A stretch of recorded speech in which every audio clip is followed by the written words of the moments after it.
Hey everyone, and welcome back on the channel. My name is Alex. In today's very exciting video, shall I say, we are in Paris the day before the beginning of the Olympics at On Labs Paris. It's a new place that On has opened just for the Olympics. You can visit it. There's a link in the description with the address. It's the most exciting tech behind me, LightSpray. We'll show you around the place, but most importantly, we'll show you the new shoe, the On Cloudboom Strike LS, the high-performance race day shoe that On has developed and revealed last week. Let's go.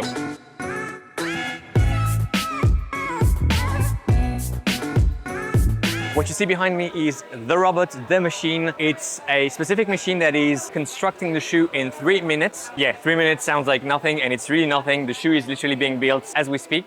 There is an arm that is holding bottom unit of midsole, basically. The bottom unit is attached to a last. That whole piece is on a moving arm that moves around a spray of filament. It's a polymer filament, 1.5 kilometers, sprayed in 3 minutes, so pretty fast spraying, not running. At the end of the day, you have this product, this shoe, the Cloudboom Strike LS. On claims that this shoe reduces the impact on the environment, the emissions of CO2 by 75%, which seems to be quite a big number. And I do believe it's possible because the number of parts involved in this shoe is way lower compared to other shoes. In a traditional shoe, you have a sock liner, a straw ball, some glue, some knitting sometimes, and this comes sometimes up to 200 parts. This is only 7 parts, so much lower number of pieces and parts involved in the making of this shoe. The weight of this shoe is also impressive, and that's thanks to the LightSpray technology. The upper, the LightSpray part, is 30 grams, which is about half, maybe even 3 times less than on some traditional shoes. And the whole shoe comes at 170 grams. That's for a men's sample size. I believe it's 44 EU, US 10 for On. The number is impressive itself. 170 grams is really, really low. If you're a size 41, size 42, you probably have a shoe around 150, 160 grams, which is kind of nuts. So yeah, impressive in terms of numbers, impressive in terms of features, and now the price point, obviously, 330 euros. It's going to re-release. It already released in a very limited batch earlier on this year, and it's going to release again Q3 of this year. So somewhere at the end of the summer, probably for 330 euros, which is a high price point.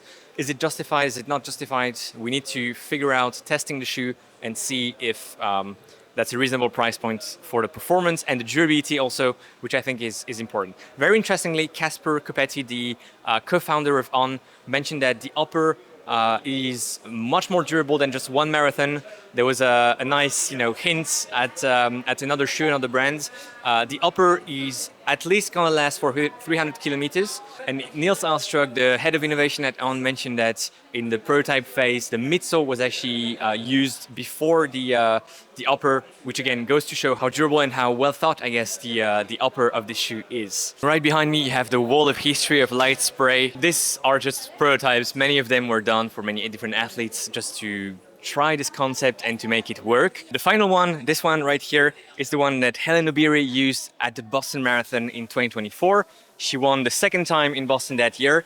And yeah, I think, the On documentary about the whole process of developing LightSpray was quite impressive. It gave me some goosebumps to see a whole team accomplish such a new tech, a new advancement in running shoe technology. I don't know where it's going in terms of future for this tech. Will we see it on all the shoes that On is producing?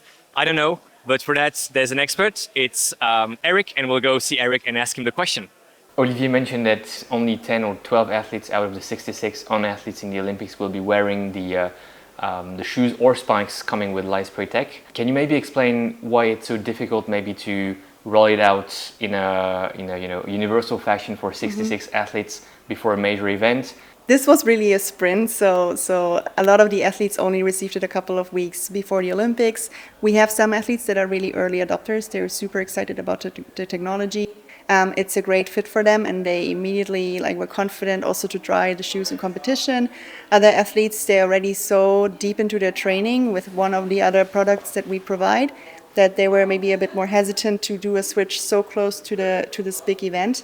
We also had the luxury of actually being able to provide multiple options. So we had multiple really, really great road shoes. We had multiple really great spikes, and depending on athlete preference, depending on their disciplines, as Marie mentioned, we wanted to make sure that they really can find the best solution for each one of them. And it's just been essentially a question of like, hey, how quickly can we get the product or the LightSpray shoes out to all these athletes? When we observed this morning, there's a couple of your colleagues taking care of delasting or at least removing the shoe from the last. Yeah.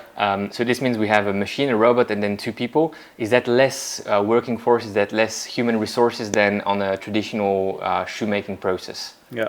So right now what you see are 2 people operating the machine, but it could also be operated by 1 person. It's just right now we have a very new process which is going to be showcased to the public. We just have to be 100% sure that all experts are here in case of unexpected problems that we could troubleshoot in an efficient way. Just to give a bit of the background of how conventionally shoes are produced. Once you have all the components, which are ready, it's quite a few steps to get there. You still have around 200 assembly steps. And conventionally, all of these steps are done at a different station, maybe even by a different person. And so you can imagine how many people you actually need to do that nowadays. To wrap it up, maybe a very simple question, but that is also quite personal to the 3 of you. You removed a lot of elements on this shoe. And the question is, are you going to also remove, or do you recommend runners to remove their socks when running? So with socks or sockless? With the fit of the shoe and like how closely it fits, it almost replaces the sock in a way, right? Like we see both, like both on the road and on the track. We see people wearing them barefoot and others wear socks. So it's actually really cool that it starts to challenge that, like what is even the future of the sock in a running shoe. There you go. I guess the best for you is just to go out, try it out, and you will figure if sockless or with socks works best for you. Thank you so much for all the details shared today, and we look forward to seeing the future of LightSpray in your hands. All right, guys, and now we have probably the most exciting part. We are lucky enough to have a pair of the new On Cloudboom Strike LS. I'm going to unbox it in front of you, and yeah, here we go. I don't know how well done that is, but that's my unboxing skills. Let's open that box.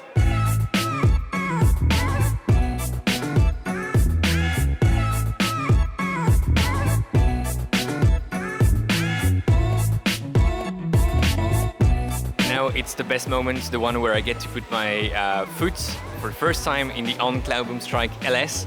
I don't know, should I go with the sock, sockless? I probably need to try both and let you know what feels best.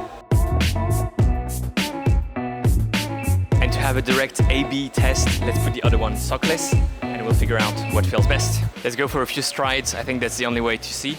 I think sockless feels really, really good, but I don't know if it's just like, now and then after a few kilometers it would feel odd. It's only a few meters, so the test is very limited. And this is really like 30 seconds. I think I'd go with a sock and not sockless. I feel like my foot would be sweating more sockless. It's comfortable, but I'd go with a sock, I think. But we'll figure it out. We'll try both, like on longer runs, and yeah, we'll see. This is all about LightStrike. If you have any questions, let us know in the comments. This is it for today at On Labs Paris.